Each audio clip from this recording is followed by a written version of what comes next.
Bob, in spite of the fact that you declared that I have central bank experience, I'm getting the feeling like, what am I doing in a room like this? I'm going to be stretching my liberal arts degree from St. Lawrence University to keep up with the great work that's been presented here. So, Five Star Bank is headquartered in upstate New York.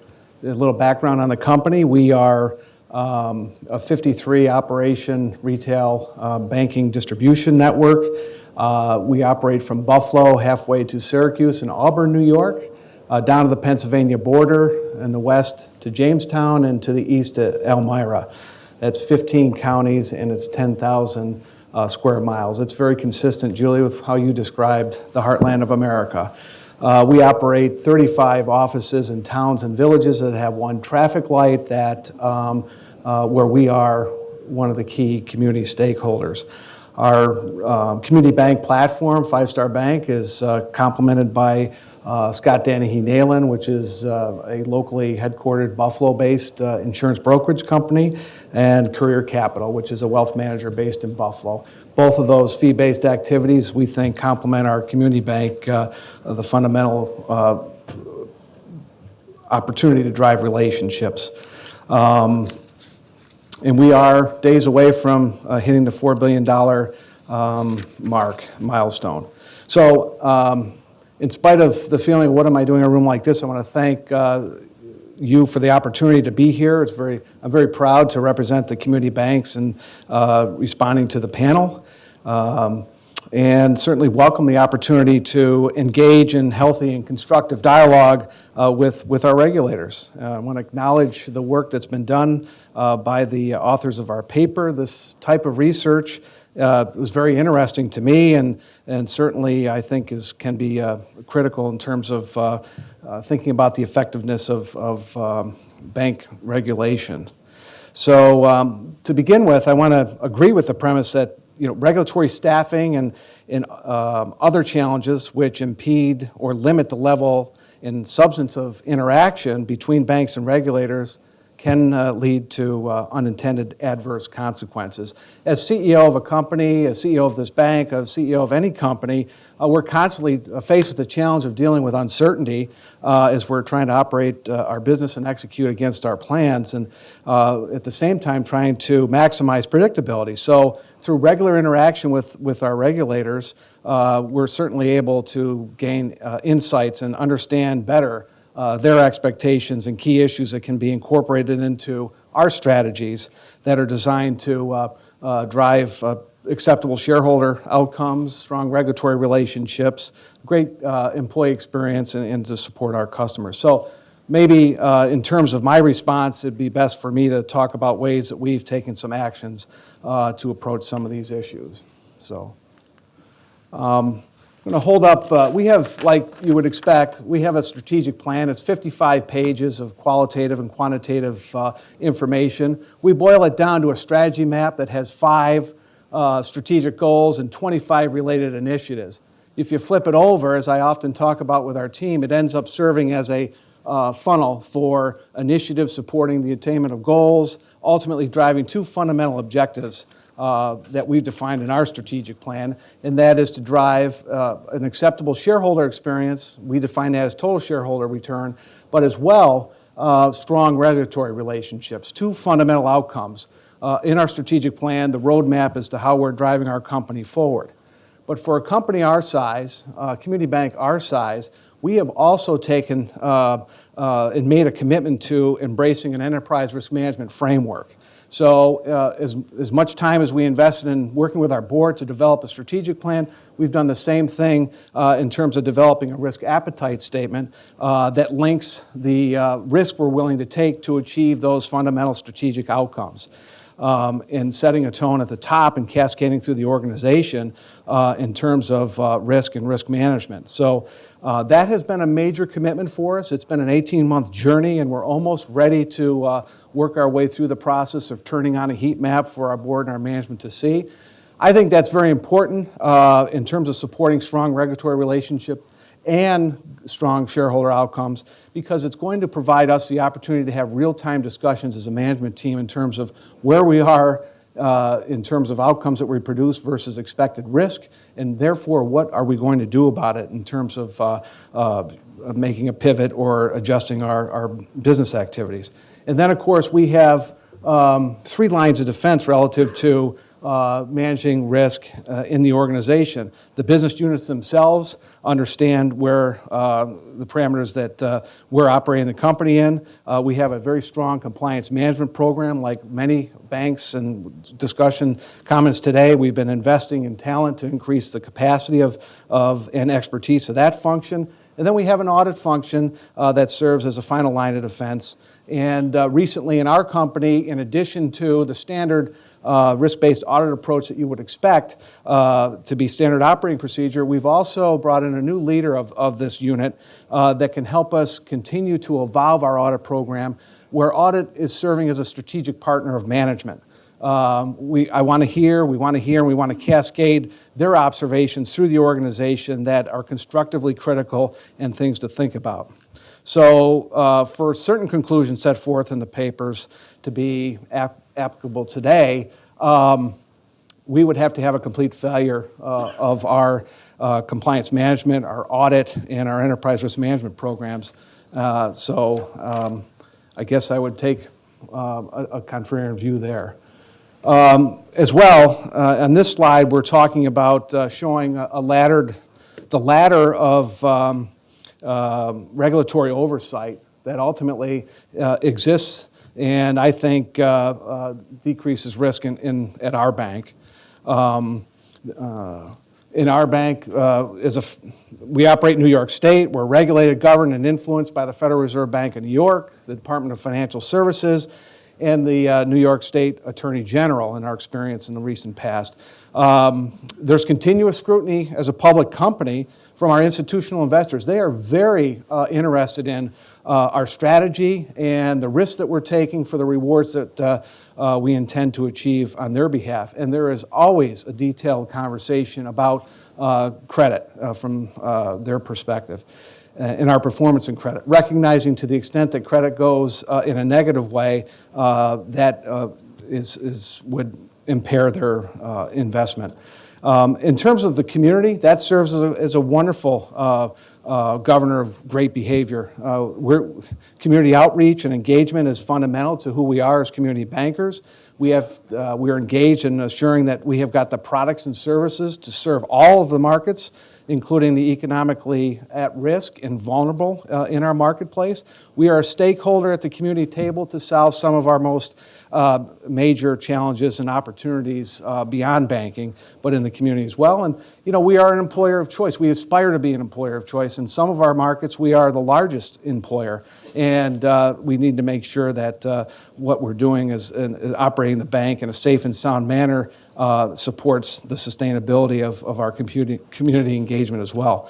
I mentioned we're a public company, so we are compliant with GAAP, and we're also compliant with the periodic reporting and disclosure requirements that the SEC mandates.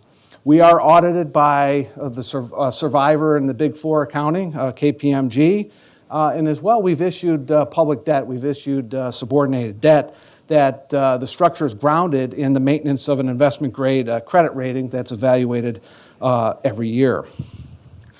I would also observe that the CFPB has no physical geographic presence out in the markets, in the banks that they're regulating. They're very limited, and I think their oversight has been pretty effective and impactful. So I think this state of being helps support the idea that this multiple layers of oversight, explicit and de facto, reduces risk in the system. In our personal and professional lives, technology has helped us overcome a lot in terms of barriers, and certainly in regard to our relationship with our regulators, it has definitely overcome barriers and challenges to communication. We are, I think, consistently connected to our regulators in terms of routine calls, emails, and large amounts of information that are exchanged via portals and virtual data rooms. So our interactions are frequent, they're consistent, and I think effective. So I think there's many ways that we can reduce risk in the system through consistent communication. A couple of comments on the information asymmetry. It's not a factor in how we operate our bank and interact with our regulators. Ours is a natural bias to play our cards face up and provide as much information as we have and even more than is as expected so that our regulators understand what we're dealing with and how we're dealing with issues.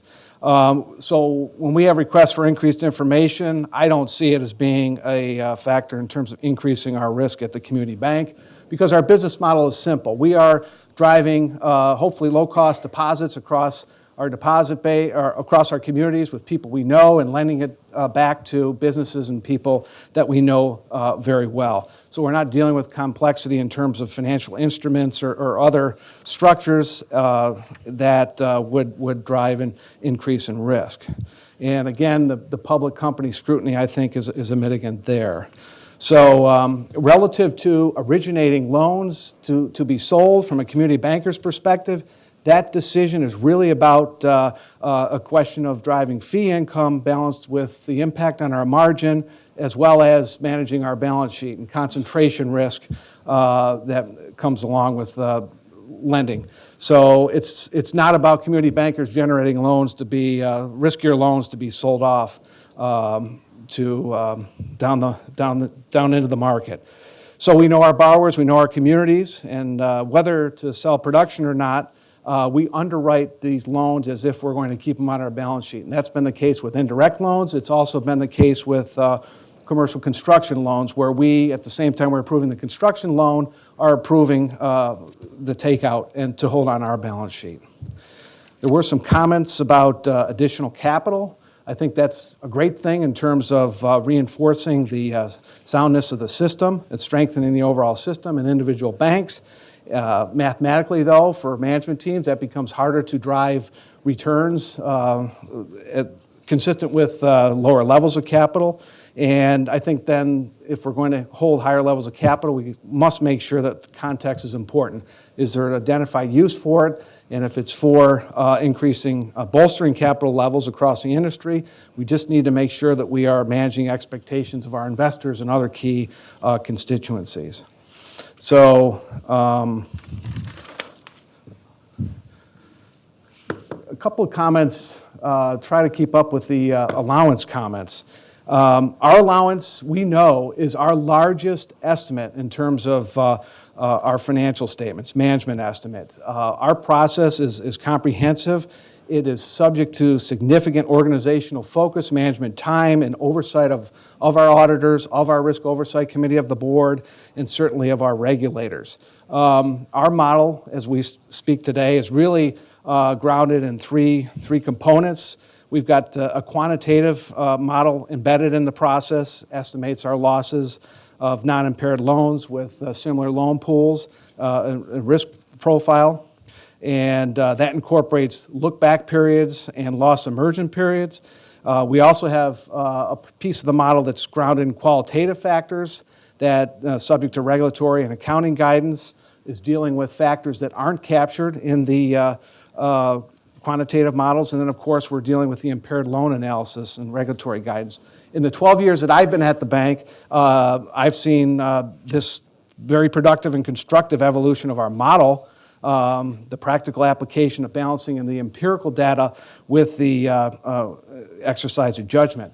However, as we've continued to work with our auditor, it's clear that they, too, are under increased scrutiny in terms of the conclusions they're drawing relative to opining on our financial statements, and there's an increased accountability there.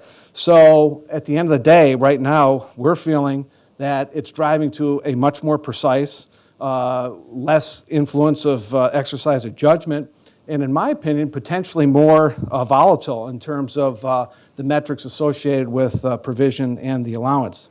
But at the end of the day, it's kind of a Goldilocks, in my view, that it's just right in terms of supporting appropriate and adequate levels of provisioning given the facts, performance of our portfolio, and where we see the future going.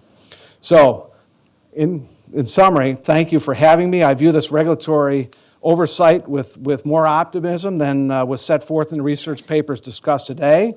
And I would also submit that any potential lapse by one regulatory agency would be effectively addressed by oversight provided by other third parties, which includes state regulators and officials, credit rating agencies, shareholders, review and analysis, internal and external auditors, and unfortunately, as we know, a very active plaintiffs' bar aggressively mining for litigation against financial institutions.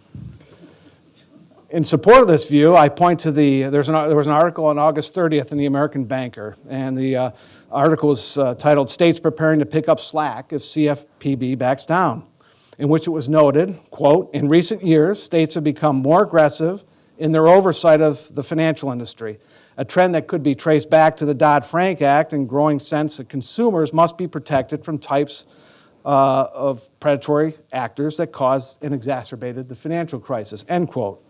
Nicholas Smythe, the head of Pennsylvania's new Consumer Protection Unit, was also quoted, quote, "That's one of the great things about the state AGs. Even if things shift at the federal level, the states are always going to be working hard to protect consumers," end quote. So with that, I respectfully thank you for the opportunity and look forward to the Q&A.